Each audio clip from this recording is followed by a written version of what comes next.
बिस्मिल्लाहिर्रहमानिर्रहीम। अस्सलाम वालेकुम। क्लास 10th का चैप्टर नंबर 2 का आज लेक्चर नंबर 4 हम पढ़ेंगे,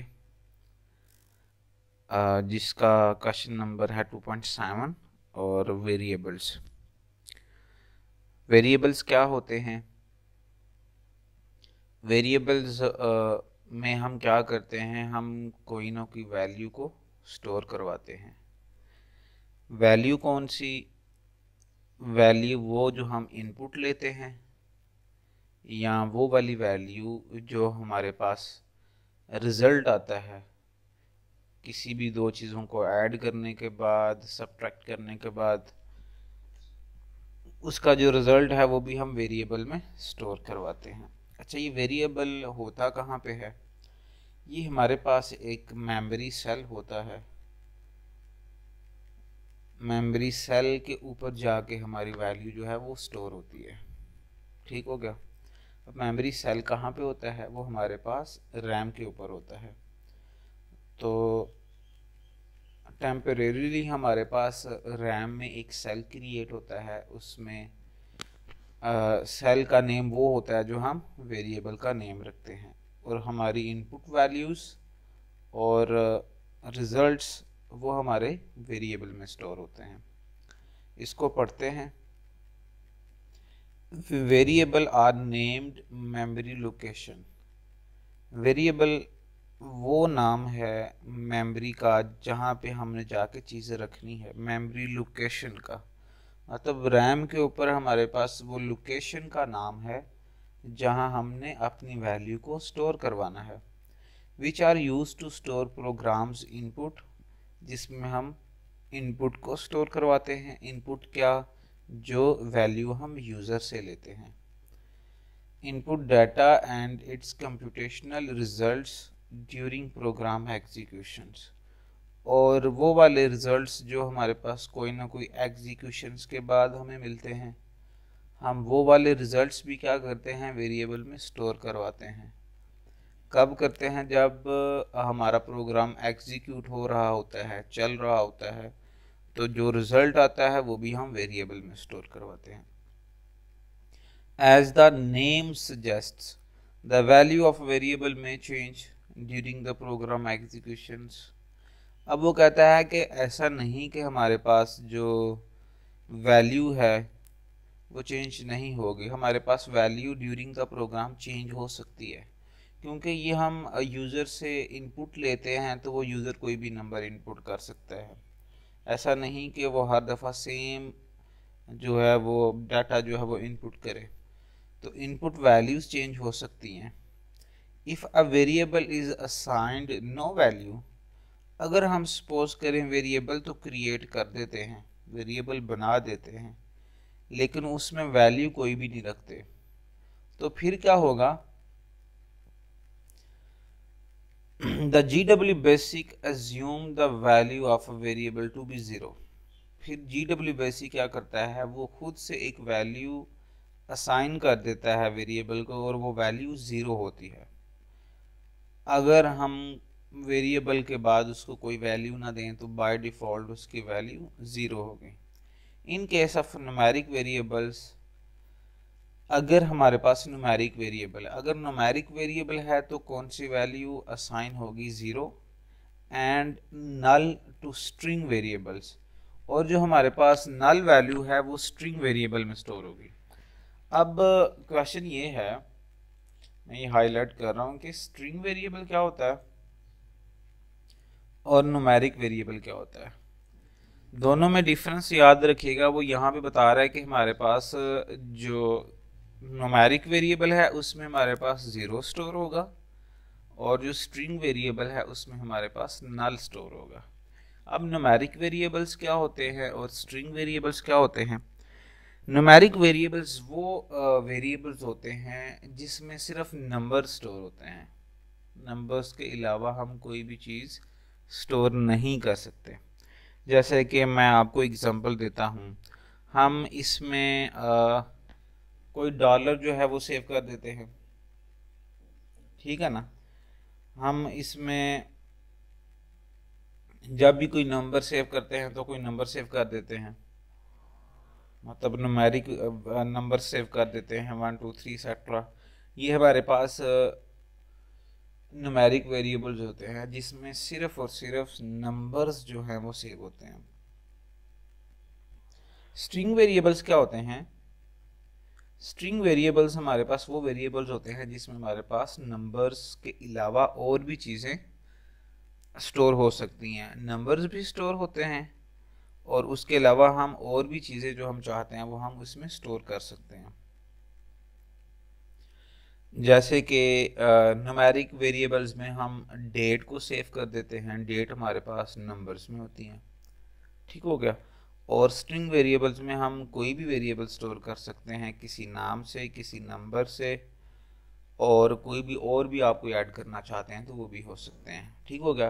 तो वो बता रहा है कि स्ट्रिंग वेरिएबल्स में हमारे पास नल स्टोर होगा और न्यूमेरिक वेरिएबल्स में हमारे पास ज़ीरो स्टोर होगा। आगे उसके रूल्स हैं, नेमिंग रूल्स ऑफ वेरिएबल्स कि हमारे पास रूल्स कौन से हैं जब हम वेरिएबल्स लिखते हैं। Each variable that is used in a basic programme must have a name. वो कहता है कोई भी ऐसा वेरिएबल नहीं होगा जिसका नाम ना हो, नेम हमारे पास मस्ट होना चाहिए। The name of variable is used for further references made to it. Obviously जब हम नेम रखेंगे तो हम कोई ना कोई फर्दर जो है वो एग्जीक्यूशन कर सकेंगे या कोई वैल्यू स्टोर करवा सकेंगे। हमारे पास अगर नेम ही नहीं तो हम वैल्यू भी स्टोर नहीं करवा सकते। The value of the variable is accessed bye it's name. और सबसे इम्पोर्टेंट बात, जो वैल्यू हम स्टोर करते हैं वो जब दोबारा उसको एक्सेस करते हैं तो हम उसके नेम से उसको एक्सेस करते हैं। हमें नाम पता होगा तो हम वैल्यू को एक्सेस कर सकते हैं। आगे in GW basic there are some rules for naming variables. कुछ रूल्स हैं उसने अब डिफाइन किए हुए हैं GW बेसिक्स में। उन रूल्स को हम फॉलो करते हैं जब हम वेरिएबल्स लिखते हैं। नंबर 1 क्या है? इन GW basic a variable name can not be more than 40 characters. हमारे पास जो भी वेरिएबल नेम हो 40 कैरेक्टर से लेस होना चाहिए। कैरेक्टर्स क्या होते हैं? मतलब एक सिंगल अल्फ़ाबेट, एक करैक्टर है, ठीक हो गया। तो हमारे पास जो नेम होगा वो 40 करैक्टर से बड़ा नहीं होगा। सेकंड पॉइंट क्या है? द वेरिएबल नेम में contain alphabets both upper case and lower case, numbers and the decimal points. वो कहता है आप वेरिएबल नेम में अल्फाबेट्स यूज कर सकते हैं, चाहे वो लोअर में हो चाहे वो अपर में हो। नंबर्स को स्टोर यूज कर सकते हैं and the decimal point, decimal points में हमारे पास डॉट आ जाता है। कहते डेसिमल पॉइंट भी आप यूज कर सकते हैं और नंबर्स भी यूज कर सकते हैं। Next, the first character in variable name must be an alphabet. Variable का हम जब भी वेरिएबल लेते हैं तो उसका जो पहला डिजिट होता है, पहला कैरेक्टर होता है, वो अल्फाबेट होना चाहिए, वो ABC से स्टार्ट होना चाहिए। Reserve words can not be used as variable names. Reserve words इससे लास्ट वाली क्लास हमने पढ़ी है। अगर आपने लास्ट वाली क्लास नहीं सुनी तो नीचे दिए गए लिंक पे आप क्लिक करके रिजर्व वर्ड्स के बारे में डिटेल से पढ़ सकते हैं।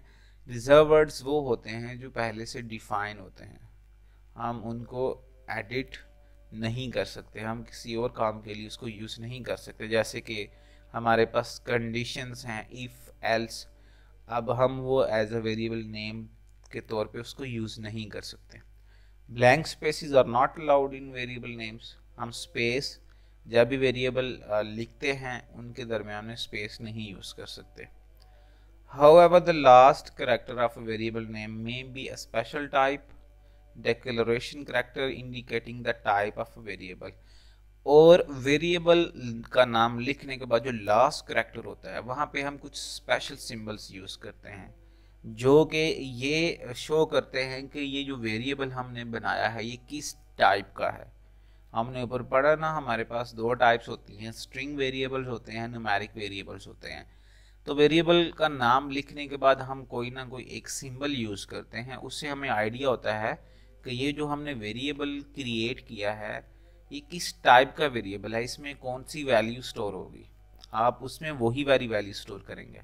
अब वो कौन से हमारे पास सिंबल्स हैं वो नीचे टेबल में गिवन है, हम वो पढ़ते हैं। If type of variable is not specified, अब वो कहता है अगर आप टाइप को स्पेसिफाई नहीं करते, खाली वेरिएबल का नेम लिख देते हैं, it is assumed as a real type variable, तो फिर वो क्या एज्यूम करेगा कि ये हमारे पास रियल टाइप वेरिएबल है। अच्छा, वो जो हमने अभी बात की है कि हमारे पास वेरिएबल नेम के बाद करैक्टर होगा, वो ये हमारे पास 4 करैक्टर हैं जी, ये टेबल के अंदर लिखे हुए हैं। इससे हमें आइडिया होता है कि हमारे पास जो वेरिएबल है वो किस टाइप का है। अच्छा जी, ये हमारे पास है, ये टेबल है जिसमें हमारे पास सबसे पहला है करैक्टर, और फिर टाइप ऑफ वेरिएबल मतलब उसका नेम होगा, उसका टाइप किस तरह की होगी, उसकी एग्जांपल आगे दी हुई है, और मेमोरी रिक्वायर्ड दी हुई है, कितनी मेमोरी बोलेगा। डॉलर साइन हम यूज़ करते हैं स्ट्रिंग वेरिएबल्स के लिए, जिसमें हम नेम डॉलर साइन यूज़ कर रहे हैं। स्ट्रिंग वेरिएबल्स में हमारे पास अल्फ़ाबेट्स होते हैं, इसमें हम अल्फ़ाबेट्स को यूज़ करते हैं, और इंटीजर वेरिएबल्स में हम नंबर्स को यूज़ करते हैं, और सिंगल पर्सियन वेरिएबल्स और डबल पर्सियन वेरिएबल्स में जस्ट जो है वो बाइट्स का डिफरेंस है। सिंगल पर्सियन में हमारे पास 4 बाइट्स होते हैं, और डबल पर्सियन में हमारे पास 8 बाइट्स होते हैं। अगर हमारे पास 4 बाइट्स से नीचे का हमारे पास वेरिएबल हो तो वो हम इंटीजर वेरिएबल्स हैं, जैसे कि उसके 2 बाइट्स हैं। अगर 2 बाइट्स से बढ़ जाएँ तो फिर 4 बाइट्स पे आके वो सिंगल पर्सियन नाम दे दिया जाता है, और 8 बाइट पे हम डबल पर्सियन। और नो डाउट इसका हमारे पास ये जो करैक्टर्स हैं हमारे पास, ये करैक्टर्स को देखते ही आइडिया हो जाता है, वेरिएबल नेम के बाद इनमें से कोई एक करैक्टर लाजमी शो करते हैं, हम लिखते हैं। अगर ये करैक्टर लिखते हैं तो हम इसका मतलब है स्ट्रिंग वेरिएबल्स को मतलब उसकी वैल्यू स्टोर कर रहे हैं। इसमें हम इंटीजर्स, और इसमें सिंगल पर्सियंस, और इसमें डबल पर्सियंस। ठीक है, ये हम जब एग्जांपल्स करेंगे तो आपको बेहतर आइडिया हो जाएगा। आगे हमारे पास हैं types of variables. There are 2 types, numeric variables and string variables that can store strings of characters. Numeric variables में हम नंबर्स को स्टोर करते हैं। Numeric variables can store numeric values. Numeric values include both floating points numbers and whole numbers, मतलब इसमें हमारे पास point वाले भी नंबर आ जाते हैं और विदाउट पॉइंट नंबर्स भी होते हैं, डॉट वाले नंबर्स भी और विदाउट डॉट वाले numbers. If we don't specify the type of numeric variables, अगर हम टाइप को नहीं स्पेसिफाई करते, मेंशन नहीं करते, GW basic consider it was a single precision, तो फिर GW बेसिक उसको सिंगल पर्सियन में कन्वर्ट कर देगा। Single precisions variables can accurately handles numbers up to 6 significant digits. Single precision में हमारे पास मैक्सिमम 6 डिजिट होते हैं, हम उनको लिख सकते हैं। However, it cannot handle 7 significant digits, तो 6 के बाद जब हम 7 हम डिजिट लिखेंगे तो वो उसको हैंडल नहीं कर सकता, वो कहेगा कि मेरी रेंज जो है वो 6 तक है।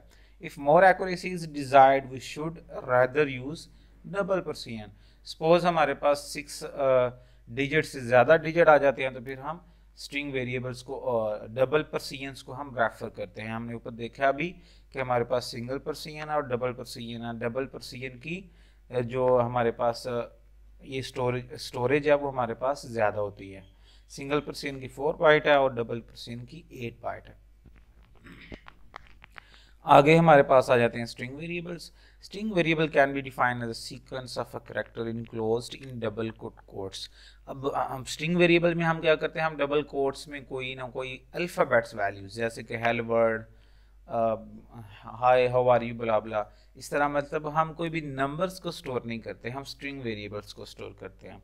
A string variable can therefore store sequence of character, इसमें हमारे पास characters होते हैं। The nature of character string is entirely different from the natures of numeric values, और ये जो characters होते हैं obviously ये numeric values से differ होते हैं, क्योंकि उनमें numbers होते हैं और इसमें हमारे पास alphabets होते हैं। Basic and other languages use different formats of storing numerics and string data। वो कहता है बेसिक के अलावा जो बाकी हमारे पास लैंग्वेजेस हैं उसमें हमारे पास फॉर्मेट थोड़ा डिफर होता है, उसमें हम न्यूमेरिक और स्ट्रिंग डेटा को यूज़ करते हैं। In basic, a dollar sign is followed by the name of the string variable. Dollar sign को हमने ऊपर पढ़ा, वो कहता है अगर डॉलर साइन मेंशन होगा तो इसका मतलब है कि हम स्ट्रिंग वेरिएबल्स जो है वो राइट कर रहे हैं.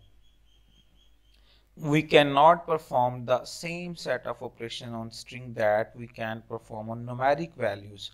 वो कहता है जो हमने काम न्यूमेरिक वेरिएबल में किया है वो वाला काम हम स्ट्रिंग वेरिएबल में नहीं कर सकते. For example, a string cannot be added, subtracted, multiplied और divide, because के string में हम numbers नहीं add कर रहे तो उसमें हमारे पास addition, subtractions नहीं possible. There are some other operations that can be performed on strings such as concatenations and comparisons. अच्छा, string में हमारे पास क्या होता है? concatenations मतलब हम link कर सकते हैं किसी दूसरे के साथ, और comparison हम compare कर सकते हैं दूसरे के साथ. Be very careful when making conversions between integers, single Perseians and double Perseian variables. वो कहता है आप बहुत केयरफुल होके कन्वर्जन करें. इंटीजर्स में आप करना चाह रहे हैं, सिंगल में आप करना चाहते हैं, या डबल में करना चाहते हैं, otherwise you may loss accuracy. इसका मतलब वो कहता है अगर आप नहीं करेंगे तो फिर हमारे पास जो एक्यूरेसी है वो उसका लॉस हो सकता है. आई थिंक सो आपको इसकी समझ आ गई होगी. अगर समझ नहीं आई तो आप मुझे कमेंट कर सकते हैं.